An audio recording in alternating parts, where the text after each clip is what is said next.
और इस बीच एक बड़ी खबर आपको बता दें, सत्येंद्र जैन के खिलाफ सीबीआई जांच की मंजूरी। सूत्रों के हवाले से खबर मिल रही है, भ्रष्टाचार के मामले में सीबीआई जांच की मंजूरी मिल चुकी है। सूत्रों के हवाले से इस वक्त की बड़ी खबर आपको बता रहे हैं, जेल में उगाई मामले की अब सीबीआई जांच होगी। जैन पर उगाई के आरोपों की जांच की जाएगी।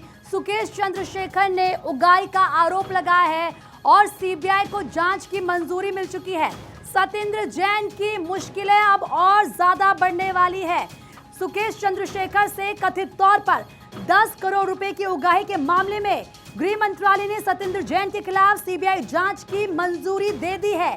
और दिल्ली के उपराज्यपाल विनय कुमार सक्सेना ने दरअसल फरवरी के महीने में इस पूरे मामले में सीबीआई जांच की सिफारिश गृह मंत्रालय से की थी और अब जांच की मंजूरी सीबीआई को दे दी गई है। सत्येंद्र जैन की मुश्किलें और ज्यादा बढ़ने वाली है।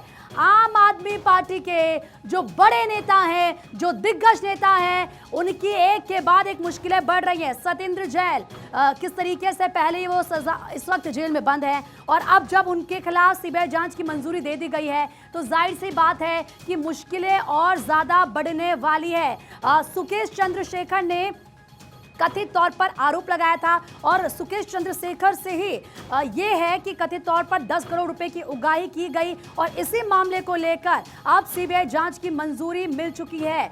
यानी कि अब सीबीआई इस पूरे मामले में जांच करेगी। एक तरफ आम आदमी पार्टी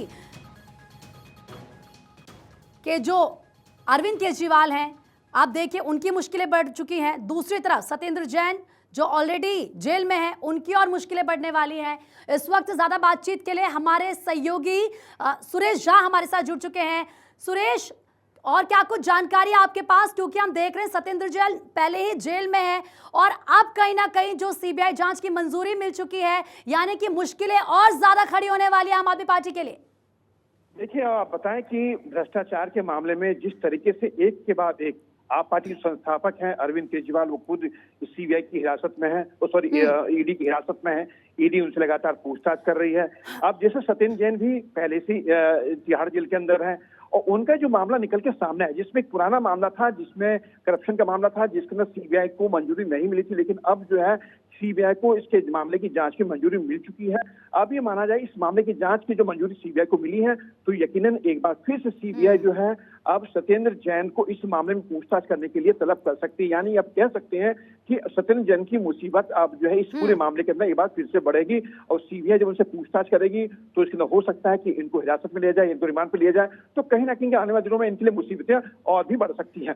मुश्किलें तो बढ़ेंगी, लेकिन दूसरी तरफ सुरेश, अगर हम देखें, क्या अब राजनीति और गरमाने वाली है पूरे मामले में? क्योंकि लगातार आम आदमी पार्टी के तमाम नेता, खुद अरविंद केजरीवाल कह रहे हैं कि चुनाव बेहद करीब है, इसीलिए इस तरीके से कार्रवाई की जा रही है। और जब सीबीआई जांच की मंजूरी मिल गई है तो क्या ये नहीं कहा जाएगा आम आदमी पार्टी की तरफ से कि चुनाव के मद्देनजर उनको और परेशान किया जा रहा है?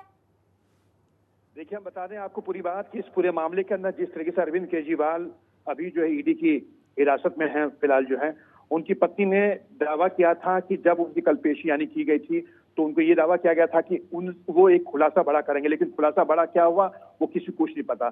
अब वो एक अभियान चला रहे हैं पूरे देश के अंदर, लेकिन करप्शन के मामले में जिस तरीके से जांच एजेंसियां उनके खिलाफ जो शिकंजा कसते जा रही है, एक के बाद एक जो सबूत सामने आते जा रहे हैं, वो जांच एजेंसी पूरे मामले की जांच करेगी। जहां तक इस पर बात करें सियासी, तो सियासत वैसी गरमाई हुई है क्योंकि लोकसभा चुनाव नजदीक है और लोकसभा चुनाव से पहले जिस तरीके से एक के बाद एक जो कार्रवाई हो रही है आप पार्टी के नेताओं को लेकर, क्योंकि कार्रवाई इसलिए की जा रही है कि आप पार्टी के तमाम जो नेता हैं, जो खुद उसके संस्थापक हैं अरविंद केजरीवाल, वो जो सत्ता में आए थे, यानी जनता को जो उन्होंने कहा था, जनता उन्होंने कहा था हम कट्टर ईमानदार हैं, लेकिन उसी बात को कट्टर ईमानदारी उनकी कितनी है, क्या है, वो जांच एजेंसी के सामने है। लेकिन कहीं ना कहीं सियासत से गरवानी लाजमी है। जी बिल्कुल सुरेश, और देखिए अपने दर्शकों को एक बार ये बता देते हैं, फिर मैं आपके पास लौटूंगी क्या ये पूरा मामला है। दरअसल आप सभी को याद होगा, महाठग सुकेश चंद्रशेखर जो कि जेल में बंद है, उसकी तरफ से कथित तौर पर 10 करोड़ रुपए की उगाही के मामले में गृह मंत्रालय ने सत्येंद्र जैन के खिलाफ सीबीआई जांच की मंजूरी दी है।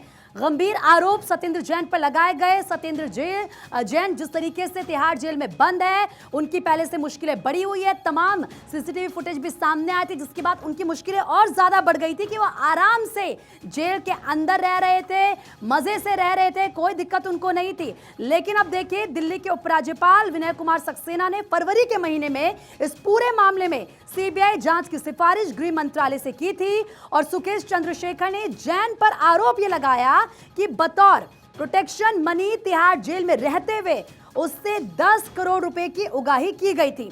सीबीआई जांच को मंजूरी देते हुए उपराज्यपाल ने मामले में जरूरी कार्यवाही के लिए गृह मंत्रालय के पास भेज दिया था। उपराज्यपाल ने 9 फरवरी को तिहाड़ जेल के पूर्व डीजी संदीप गोयल, तिहाड़ जेल के तत्कालीन अधीक्षक राजकुमार के खिलाफ भी सीबीआई जांच की मंजूरी दी थी और उसके बाद आज ये बड़ी खबर सामने आती है कि अब सीबीआई जांच को मंजूरी मिल चुकी है इस पूरे मामले पर। लेकिन मुझे एक और बात बताइए सुरेश, क्योंकि हम देखें जिस तरीके से अरविंद केजरीवाल की तरफ से कहा गया कि जिन गवाहों के आधार पर, जिन बयानों के आधार पर उनको ईडी की रिमांड पर रखा गया, उनको गिरफ्तार किया गया, वो सही नहीं है। और अगर ऐसे में सुकेश चंद्रशेखर की तरफ से जो आरोप लगाए जाते हैं, जो उसकी तरफ से कहा जाता है कि आम आदमी पार्टी नहीं कहेगी कि क्या इतना सीरियसली सुकेश चंद्रशेखर की बात को लेना, या फिर क्या यह सही है कि उसके गवाह बनने के आधार पर इस तरीके से कार्यवाही की जाए। बहुत बहुत शुक्रिया आपका तमाम जानकारी देने के लिए। लेकिन एक बात क्लियर है कि सियासत अब पूरे मामले में जमकर दिल्ली में होने वाली है और यह पूरा मामला लोकसभा चुनाव में आगे गूंजता हुआ नजर आएगा।